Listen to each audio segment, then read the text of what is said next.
कभी किसी के यहाँ अतिथि बनकर गए हो? क्या अपेक्षाएं होती हैं आपकी? कि आपका स्वागत हो, सम्मान हो, यही ना?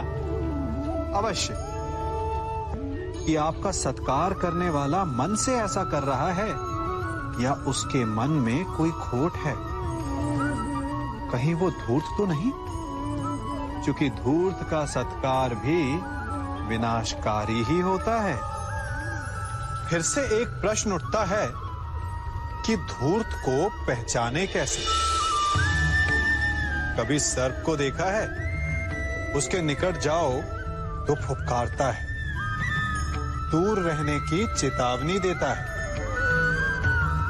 और यदि वही सर्प आपके निकट आकर नृत्य करने लगे तो विचित्र नहीं लगेगा आपको? लगेगा ना? उसी प्रकार किसी के स्वभाव में यही विचित्रता आना धूर्तता का लक्षण है।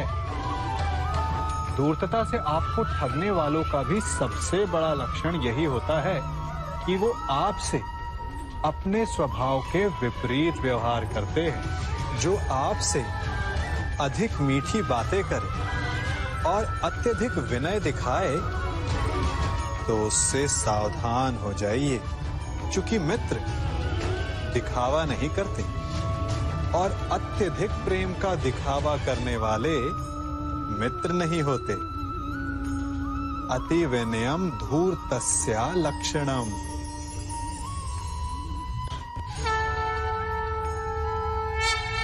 जन्म से लेकर जीवन पूर्ण होने तक हम आगे बढ़ने का स्वप्न देखते हैं, नए नए लक्ष्य पाने का प्रयास करते हैं, परंतु जीवन में सदैव आगे बढ़ना भी ठीक नहीं होता।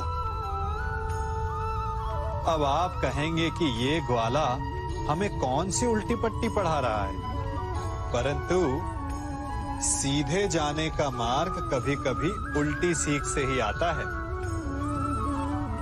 कभी कभी आगे बढ़ने से अधिक आवश्यक हो जाता है रुक जाना, स्वयं पर विराम लगाना। अच्छा स्वास्थ्य पाने के लिए भोजन करने से अधिक महत्वपूर्ण होता है कि आप कब भोजन करना रोक देते हैं।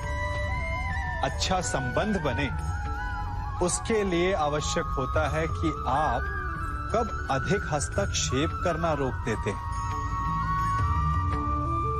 और नाश से बचने के लिए आवश्यक है कि कब आप अपने पग को रोक लेते हैं। तो आगे बढ़ने के विज्ञान में कब रुकना है, ये ज्ञान बहुत ही आवश्यक है, क्योंकि कभी कभी विनाश की गर्द हमसे केवल एक पग आगे होती है और उससे हमें बचा सकते हैं हमारे रुके हुए पग।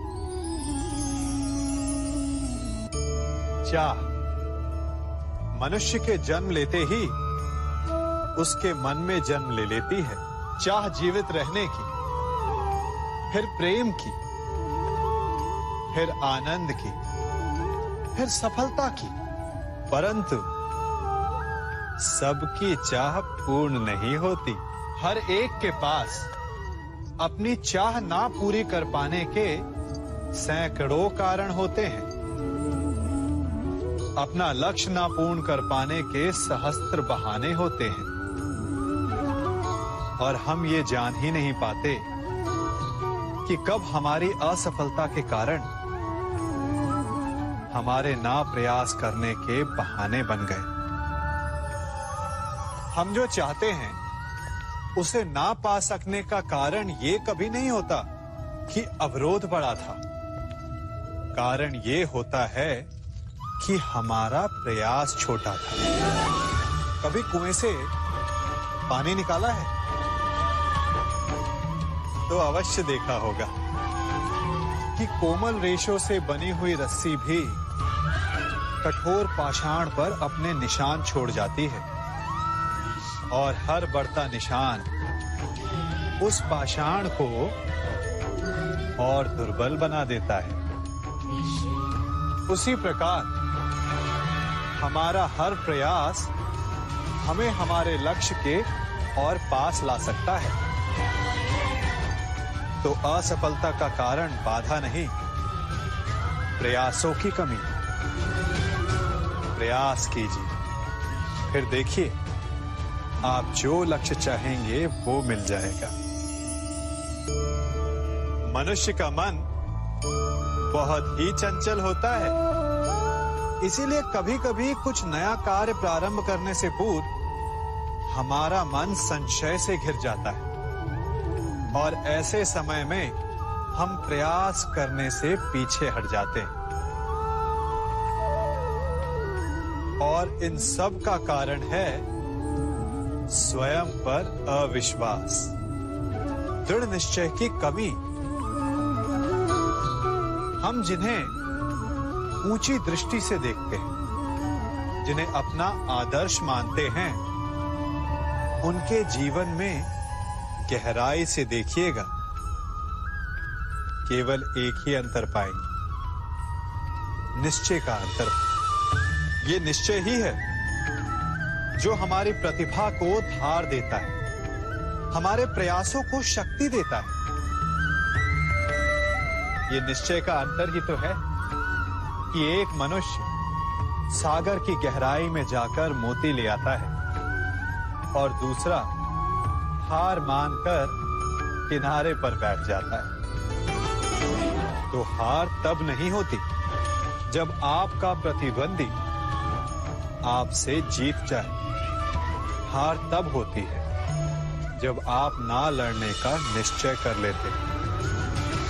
इसीलिए यदि मार्ग बंद हो जाए तो उसे खोलने का प्रयास करो, और यदि मार्ग ना खुला तो भी अपने प्रयासों से नया मार्ग बना लोगे।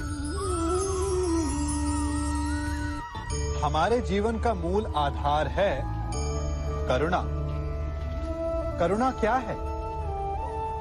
करुणा दया नहीं, करुणा वो भाव है जिससे हम दूसरे की समस्या को समझते हैं।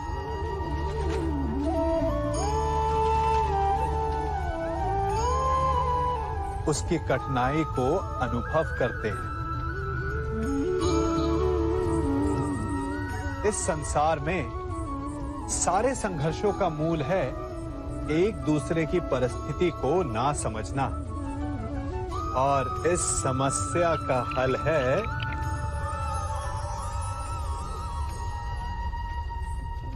करुणा।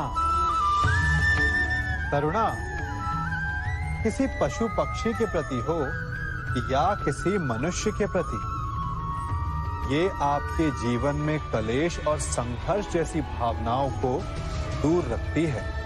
और जिस दिन आप दूसरे को करुणा के दृष्टिकोण से देखेंगे, आपको उसकी समस्या समझ आएगी और उसे आपकी, और उस दिन हर संघर्ष का अंत हो जाएगा। परिवर्तन सृष्टि का नियम है, परंतु किसी न किसी कारणवश हम स्थिर हो जाते हैं, परिवर्तन का विरोध करने लगते हैं, और इसलिए हमारे विचार तालाब के ठहरे हुए जल की भांति हो जाते हैं, मैले हो जाते हैं। यदि इस जल की भांति निर्मल रहना है, स्वच्छ रहना है, तो बहना सीखिए, समय के साथ चलना सीखिए, परिवर्तन का स्वागत करना सीखिए।